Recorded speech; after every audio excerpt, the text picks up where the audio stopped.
The word abracadabra is the most universal word without translation.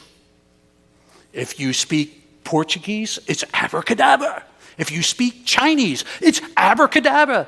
If you speak any language in the world, they know this word is abracadabra. And we think it's magic. But if you look at the etymology, that means the foundation of words, it actually has a spiritual foundation, not a magical one. Right here. The ancient word of abracadabra means, as I speak, I shall create. Now, we know that the magicians, as they speak, they're creating something for you to be in awe with. But do you see there was a spiritual meaning behind this? Point number 2 under this is by Mark Batterson, by the way. I'm going to share his book. This is the very beginning of his introduction of this book. In other words create worlds.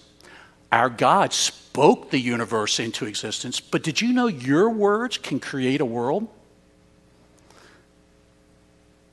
The Jewish theologian Abraham Herschel said this: words are sacred in themselves. They're sacred.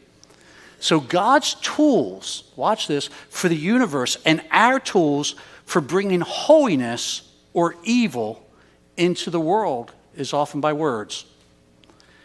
How interesting. We live in a confusing world right now where words are so hot. I can't believe you said that word.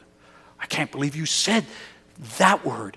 Some places it's not safe to say almost any word. Depends what campus you're on in universities today. Amen? So Mark Batterson wrote a book. And actually it's the 3 words that changes everything. Here's his book. I want you to see it up here. Here's the 3 words. Please. I love it, don't you? Sorry. And thanks.